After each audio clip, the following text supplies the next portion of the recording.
I like to think of the key to a successful relationship as knowing that there are two whole people who have a life, and then there's a marriage that needs a life.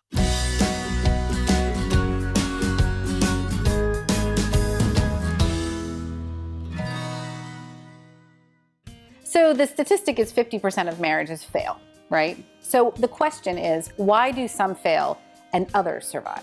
That is a great question, Melanie. In my practice with people, I notice that one of the things that seems so important about relationships is building a connection. And I often talk about the relationship as a bridge, and a bridge that we need to build together and walk out on often and get almost to the other side. And this idea of understanding another person and building and cultivating empathy, because what I notice in all of my individual work is that we all just want to be understood. In our brain scanning studies of people who are in love long-term, we found activity in brain regions among those who are very happy in a long-term relationship, all married an average of 21 years, and saying that they're very much in love with each other. We found activity in a brain region linked with empathy. Two brain regions, one linked with empathy and the other with controlling your own emotions. Absolutely, that makes so much sense. Yes, controlling your emotions so that when you're really furious, you don't say everything, you don't kitchen sink it and list everything you didn't like about him for the last 18 years. Right. You're right. I'm working that one. You can think and stop yourself. It's important to remember that certain things that you may say in the heat of the moment can't be taken back. And I like to think of the key to a successful relationship as knowing that there are two whole people who have a life, and then there's a marriage that needs a life. Yes, and both people must feed that marriage. And then it takes sort of life of its own, and we move forward. You know, I have a story about that. I have a girlfriend who said, she wrote me, she lives in California, and she said it was a particular Saturday afternoon. She wanted to work in her garden. He wanted to go to his biology lab, but the relationship wanted them to go off and go fishing together. They went off for the relationship to do what it needed. Very good. Yeah. That's excellent.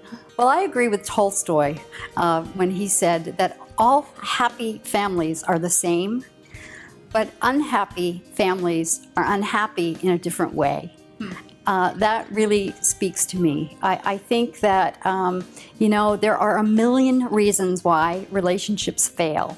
And I think probably the biggest relationship failure has to do with people who don't have the tools. Some people, for some reason, are lucky enough to have the tools, and they're able to get through the complicated issues that they face and the tangled webs that sometimes get woven.